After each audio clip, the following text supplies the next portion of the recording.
Muchísimas gracias a ambos, a Ramiro Escobar y Gonzalo Ruiz, por haberme aceptado de manera virtual en sus hogares para poder conversar acerca de lo que viene ocurriendo desde ya hace unos días, desde el 28, que inició, que estalló las protestas en Colombia, acerca de las reformas que aplicó Iván Duque para tratar de salvar la economía del país. Entonces, primero, esta es una respuesta, se puede decir una respuesta a esas medidas tributarias, pero mucho se ha hablado de que en realidad es la cereza del pastel o la gota que derramó el vaso, sino que esto ya viene cargando desde hace ya bastante tiempo. Incluso Alberto Carrasquilla renunció a su puesto como ministro de Hacienda, pero las marchas continúan.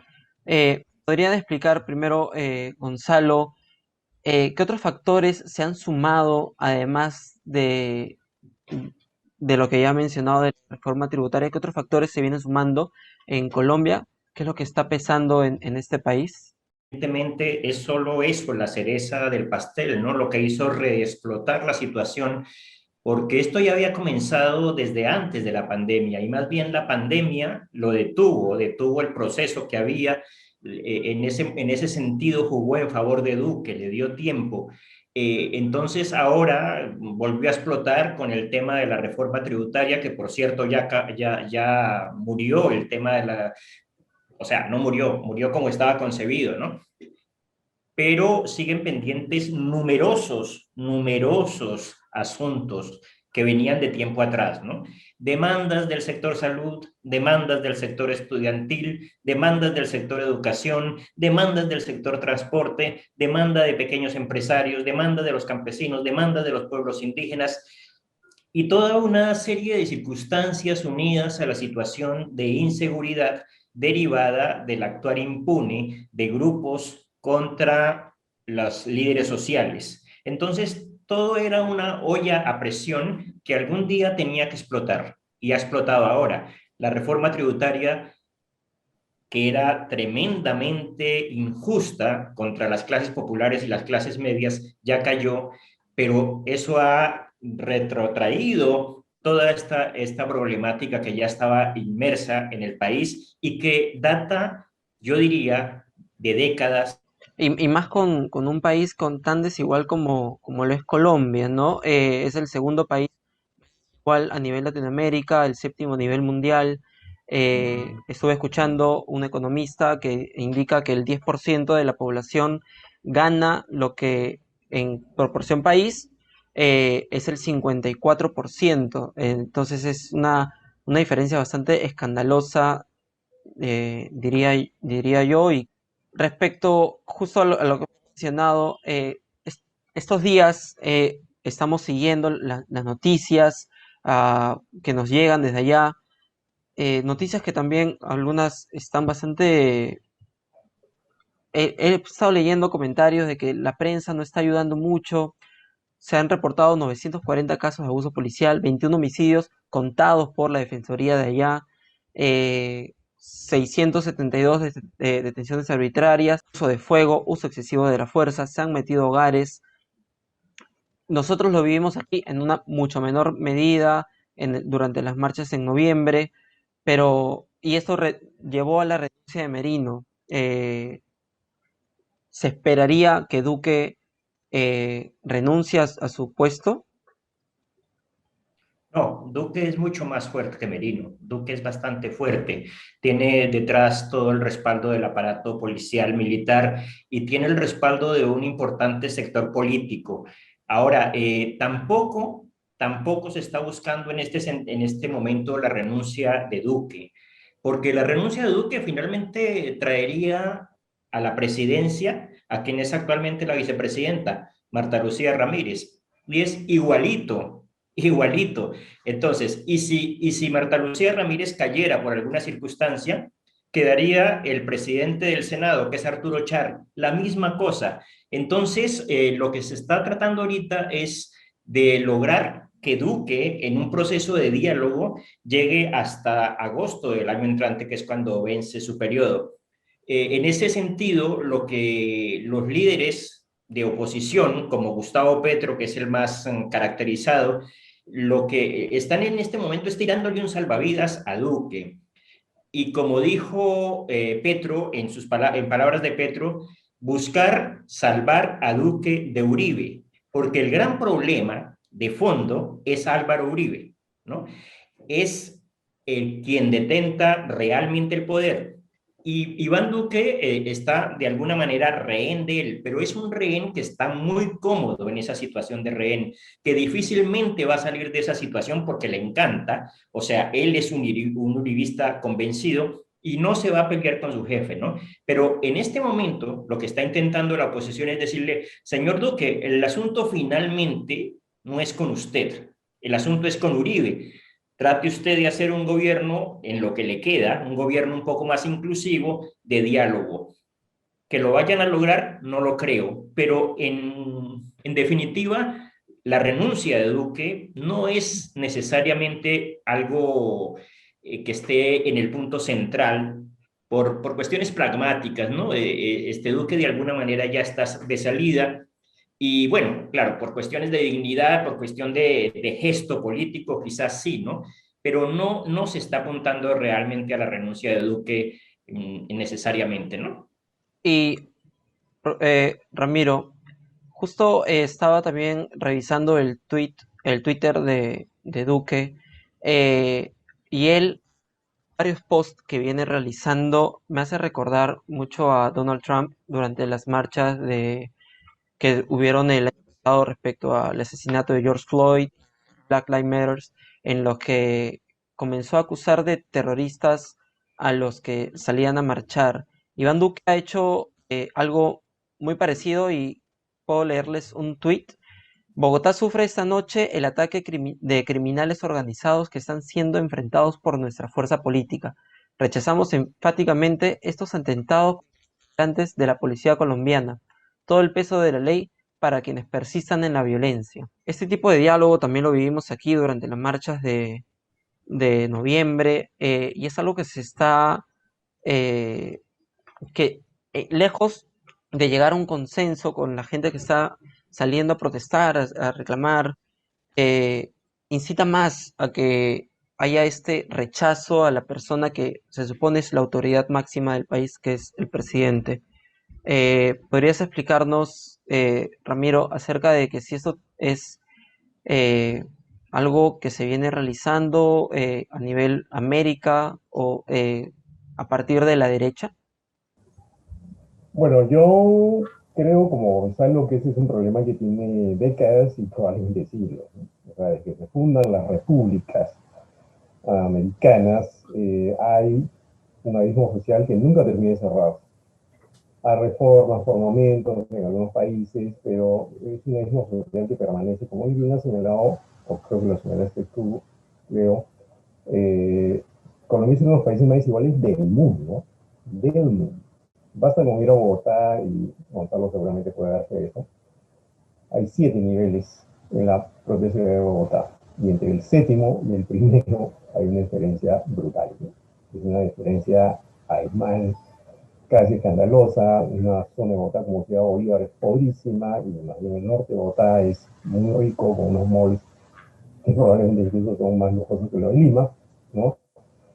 Y hay otro elemento acá que me va a servir para responder lo que acabas de comentar, ¿no? Cuando se lanzó a la presidencia Duque, y su competidor era Gustavo Petro en la segunda vuelta, un líder de izquierda que había sido alcalde de Bogotá, se desplegó una campaña que tiene algún parangón con la que está ocurriendo acá, ¿no? O sea, por ejemplo, carteles que decían, no queremos ser Venezuela, vote por Duque, ¿no? Se agitó, digamos, el cuco o el comunismo o el socialismo bolivariano.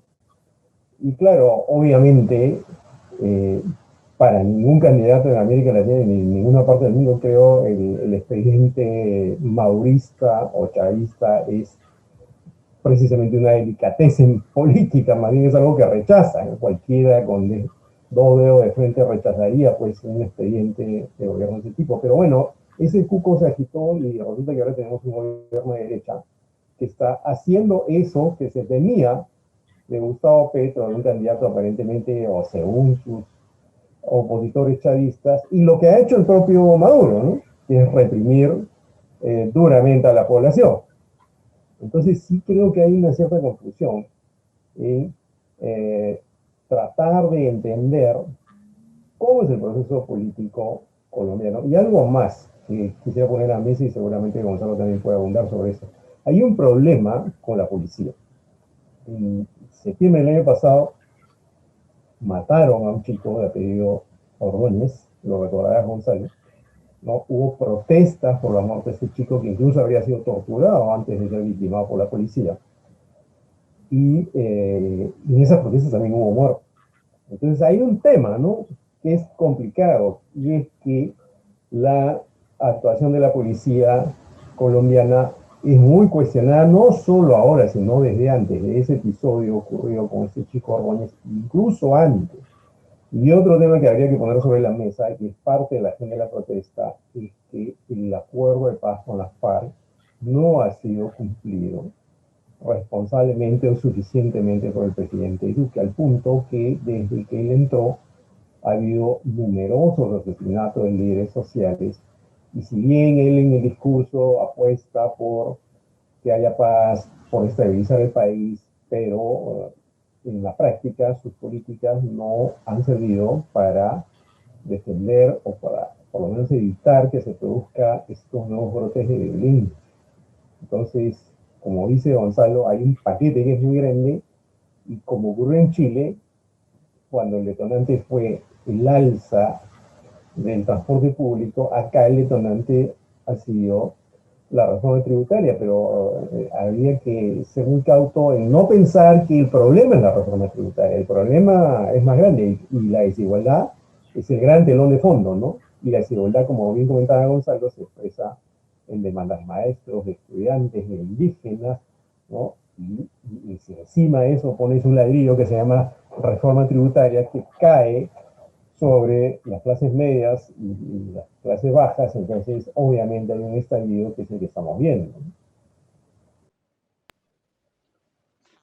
Gonzalo, ¿cuál crees que sería la salida a todo este tema que está ocurriendo en Colombia?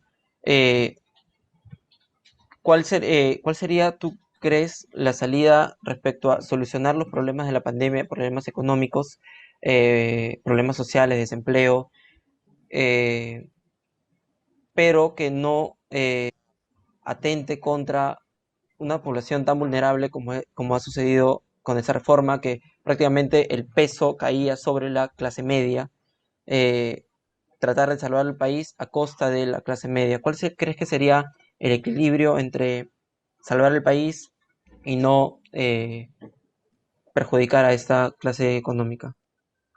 Sí, claro, pero hay una solución ideal que es el diálogo, ¿no? Un diálogo que incluya a los sectores de oposición y en el que se fijen unos puntos básicos de entendimiento para lo que resta del periodo de Duque y para enfrentar los problemas más agobiantes que son la pandemia. O sea, el problema de la pandemia es un problema grave, ¿no? Que habría que atenderlo. Pero esa es la solución ideal. Yo sinceramente soy pesimista conociendo el lenguaje, conociendo la actitud de lo que es el uribismo, e insisto en señalar el duquismo no existe, el duquismo no es un elemento determinante, tenemos que hablar del uribismo, y yo creo que el uribismo lo que va a responder es con más represión, y ya hoy se está analizando la aplicación del estado de conmoción.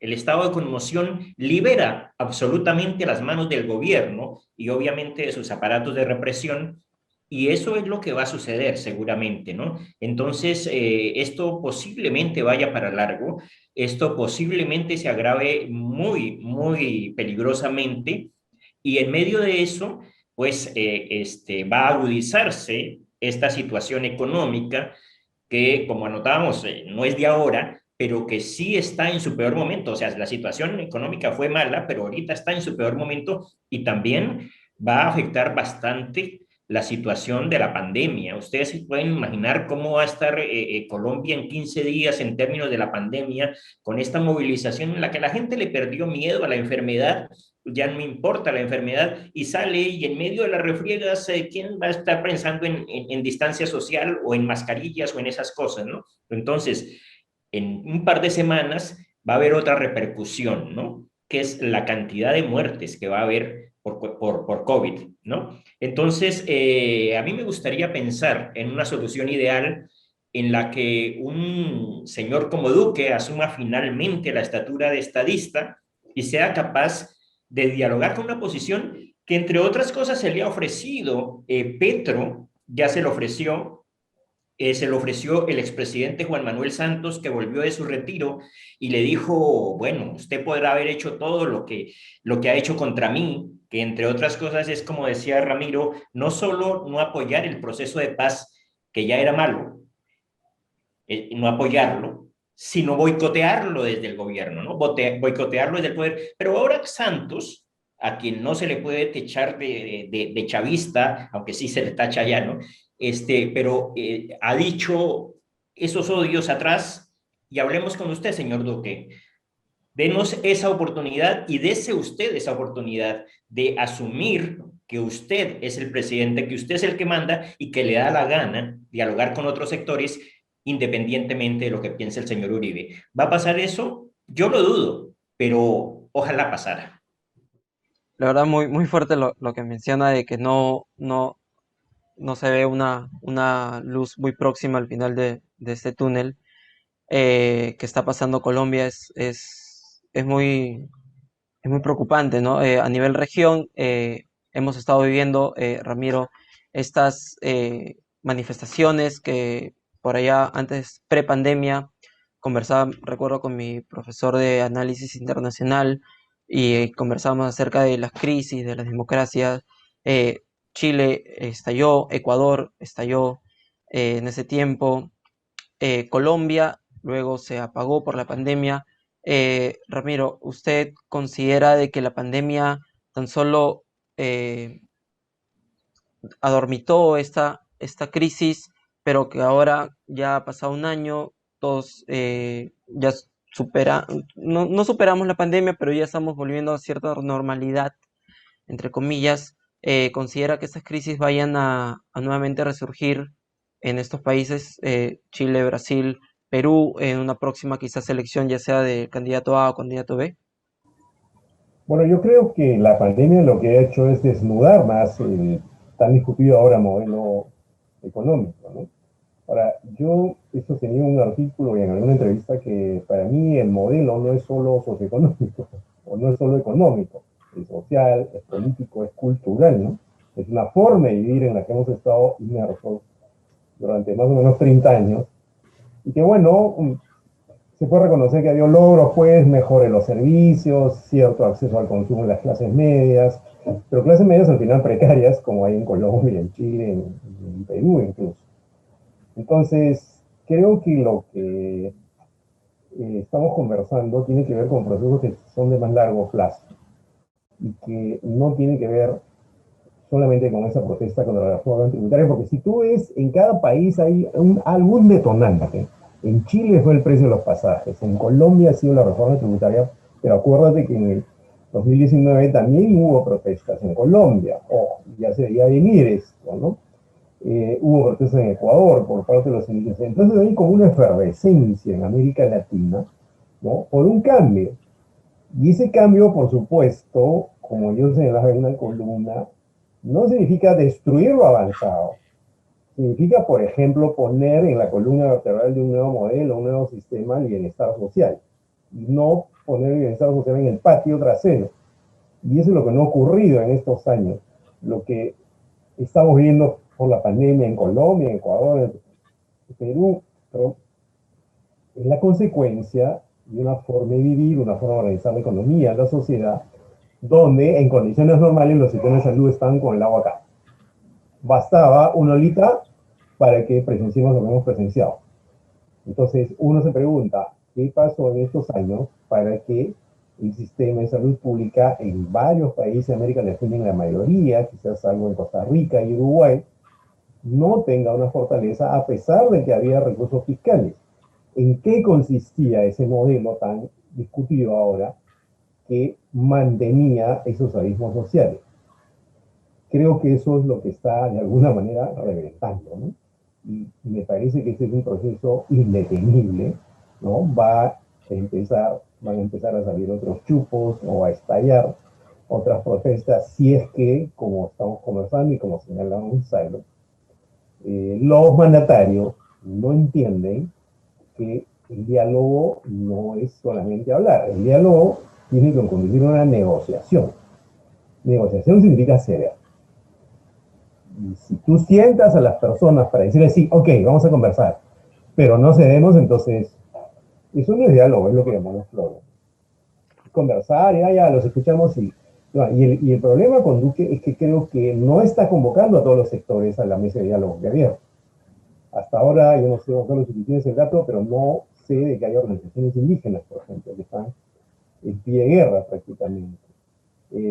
Organizaciones sindicales, o sea, tienen que estar todos ellos sentados ahí, si el diálogo es en serio. Y yo coincidiría en esto que hemos señalado, eh, que la única oportunidad que tiene Duque de salir bien parado ante la historia es distanciarse de Uribe. Además, él es joven, tiene techo político por muchos años. ¿Por qué tendría que hipotecarse un líder que tiene todavía un importante ascendente en Colombia, pero que con esto yo creo que se está quemando, ¿no?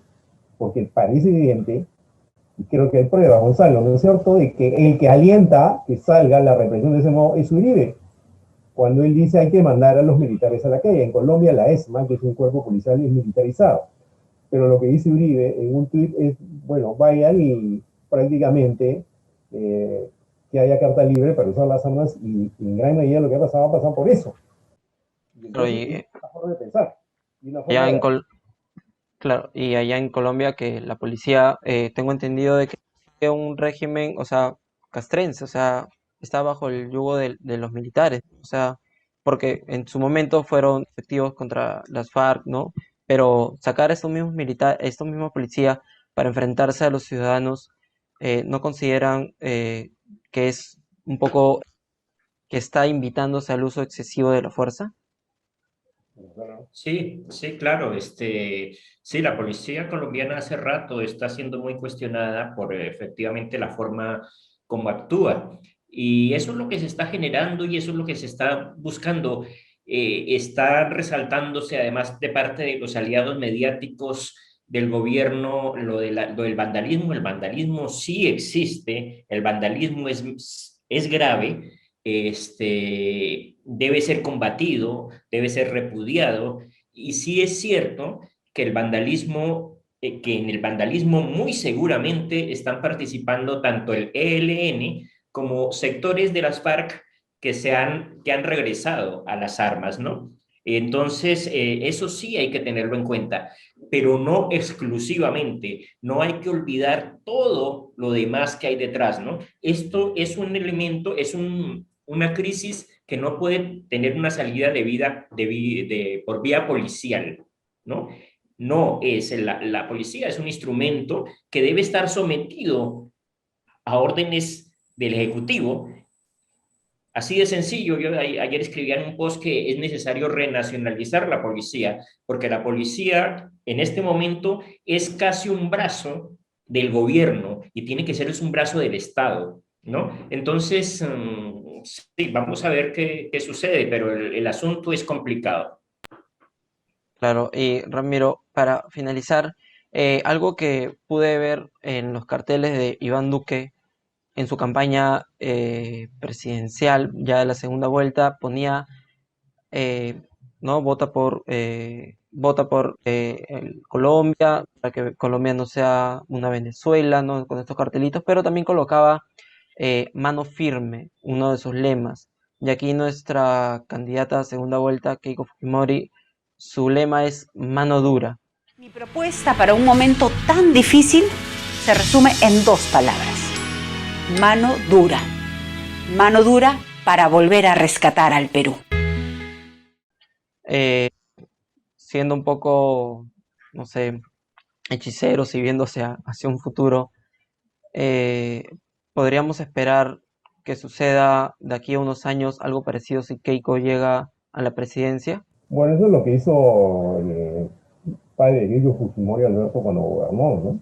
Mano dura al punto de tener un grupo paramilitar con el grupo Colina, ¿no? Entonces, digamos que hay expertise en esto.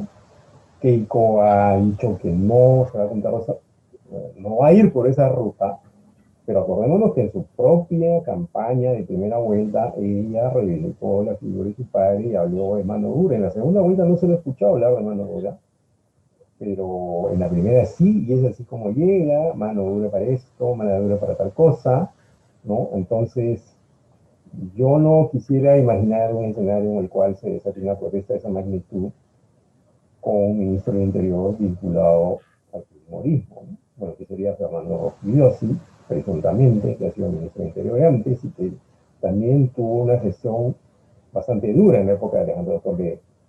Entonces, esa posibilidad existe y también existiría en el caso de Pedro Castillo, ¿no? Cuando los gobernantes se cierran al diálogo, se meten en su cápsula, no escuchan las voces sociales diversas, no voy a decir el pueblo porque es un concepto abstracto, pero las diversas voces sociales, las mujeres, los indígenas, los estudiantes, y creen que su mundo es el mundo, creen que tienen la fórmula y como bien comentaba Gonzalo, empaquetan una protesta social dentro, digamos, de la sombría de la maldad y los bandidos y los vándalos no están entendiendo nada. Lo mismo se decía en Chile al comienzo, recuerdan, Chile al comienzo de la protesta reaccionó así, ¿no? Y llegamos al punto en que la propia esposa de Sebastián Piñera habló de alienígenas, ¿no? Estamos absolutamente sobrepasados, es como una invasión extranjera, alienígena, no sé cómo se dice, y no tenemos las herramientas para combatirla. Pero ya cuando se dice esas cosas, ¿no? Ya estás hablando de otra cosa. Ya no estás hablando de un entendimiento político mínimo. Ese es un lenguaje muy militar, ¿no? Pero incluso dentro de la propia Colombia hay militares que no están en esa frecuencia, ¿no? Pero parece que la línea dura está con Duque porque está con Uribe. Y porque Uribe sí describe ese pensamiento y es claramente, creo yo, el que alienta este tipo de prácticas, ¿no? Hay que leer la prensa de estos días, como incluso hay acusaciones de violación sexual, ¿no? Y hay mensajes que han circulado de algunos miembros de la policía refiriéndose en muy malos términos a las mujeres que protestan. Entonces hay una cosa ahí como oscura, siniestra, ¿no? Que no se va a mesurar si es que se sigue el mismo discurso de ellos son los bandidos, que es como llaman la fuerza del orden, llamaban las fuerzas del orden a la FARC. Obviamente la FARC y el ELN están fuera de la ley, es una violencia brutal que hay que condenar sin dilación, pero embadurnar toda la protesta social con ese o barnizar el entendimiento de la protesta social con que son vándalos es no entender nada, es casi como decir son alienígenas, no son alienígenas, son colombianos que están protestando por el hartazgo de una situación que yo recomendaría para, seguramente tú conoces ese libro, Gonzalo, pero te recomiendo que lo leas, Leo, ¿no? Que es un libro de William Ospina, un escritor colombiano que se llama Pa' que se acabe la vaina, ¿no? Cuando tú lees ese libro, te das cuenta que este problema tiene siglos, ¿ya? Y que nunca en Colombia las élites se abrieron suficientemente a compartir con el poder con vastos sectores sociales. Incluso se abrieron menos que acá, hasta me atrevería a decir eso, ¿ya? Porque los nombres de los presidentes casi siempre en Colombia han circulado entre las mismas familias. A ese nivel se ha llegado. En cambio, acá mal que bien ha habido ciertos cambios con problemas también, pero en Colombia hay una élite que captura y mantiene el poder desde hace varias décadas y eso no cambia y eso provoca estos problemas. Claro. Listo. Entonces, Gonzalo, Ramiro, muchísimas gracias por la entrevista. Nada, y esperemos que Colombia encuentre paz pronto eh, dentro de todo este contexto tan terrible. Gracias a ti por la entrevista, Leo. Gracias. Un gusto estar acá con mi amigo Gonzalo. Nos veremos pronto. Igualmente, Ramiro. Hasta luego. Un gusto. Muchas gracias, muchas gracias.